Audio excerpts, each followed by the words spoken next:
नमो भगवते वासुदेवाय नमः।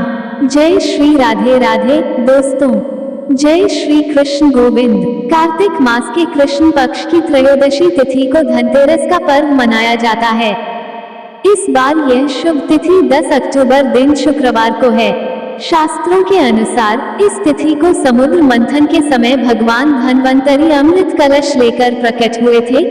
इस वजह से इस तिथि को धनतेरस या धन त्रयोदशी तिथि के नाम से ही जाना जाता है।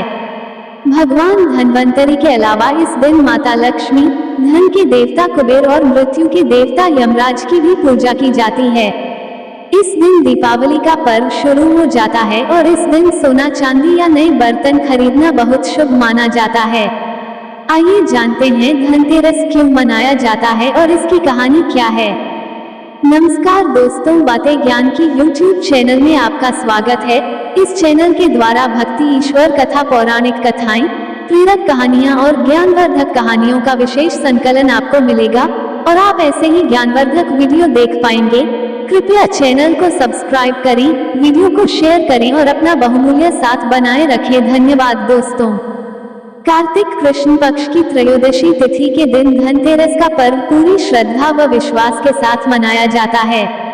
धनवंतरी के अलावा इस दिन देवी लक्ष्मी और धन के देवता कुबेर की भी पूजा करने की मान्यता है। इस दिन को मनाने के पीछे धनवंतरी के जन्म लेने की कथा के अलावा इसके बारे में एक दूसरी कहानी भी प्रचलित है। कहा जाता है कि एक समय भगवान विष्णु मृत्युलोक में विचरण करने के लिए आ रहे थे, तब लक्ष्मी जी ने भी उनसे साथ चलने का आग्रह किया। तब विष्णु जी ने कहा कि यदि मैं जो बात कहूँ तुम अगर वैसा ही मानो तो फिर चलो। तब लक्ष्मी जी उनकी बात मान गईं और भगवान विष्णु के साथ भूमंडल पर आ गईं। कुछ देर बाद एक जगह पर पहुंचकर भगवान विष्णु ने लक्ष्मी जी से कहा कि जब तक मैं न आऊं तुम यहाँ ठहरो, मैं दक्षिण दिशा की ओर जा रहा हूँ, तुम उधर मत आना। विष्णु जी के जाने पर लक्ष्मी के मन में कौतूहल जागा कि आखिर दक्षिण दिशा में ऐसा क्या रहस्य है जो मुझे मना किया गया है, और भगवान स्वयं चले गए। लक्ष्मी जी से रहा न गया और जैसे ही भगवान आगे बढ़े लक्ष्मी भी पीछे पीछे चल पड़ी। कुछ ही आगे जाने पर उन्हें सरसों का एक खेत दिखाई दिया जिसमें खूब फूल लगे थे। सरसों की शोभा देखकर वो मंत्रमुग्ध हो गईं और फूल तोड़कर अपना श्रृंगार करने के बाद आगे बढ़ी। आगे जाने पर एक गन्ने के खेत से लक्ष्मी जी गन्ने तोड़कर रस चूसने लगी।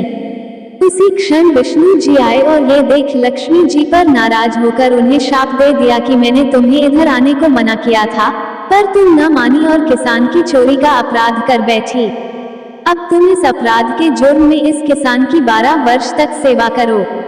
ऐसा कहकर भगवान उन्हें छोड़कर क्षीरसागर चले गए।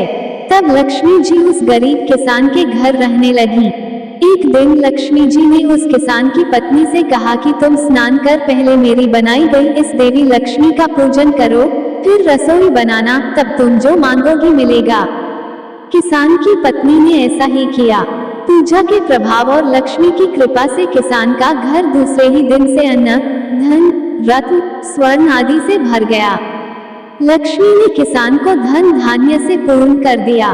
किसान के 12 वर्ष बड़े आनंद से कट गए। फिर 12 वर्ष के बाद लक्ष्मी जी जाने के लिए तैयार हुई। विष्णु जी लक्ष्मी जी को लेने आए तो किसान ने उन्हें भेजने से इनकार कर दिया। तब भगवान ने किसान से कहा कि इन्हें कौन जाने देता है, ये तो चंचला हैं, कहीं नहीं ठहरती, इनको बड़े बड़े नहीं रोक सके। इनको मेरा शाप था, इसलिए 12 वर्ष से तुम्हारी सेवा कर रही थी। तुम्हारी 12 वर्ष सेवा का समय पूरा हो चुका है। किसान हठपूर्वक बोला कि नहीं, अब मैं लक्ष्मी जी को नहीं जाने दूंगा।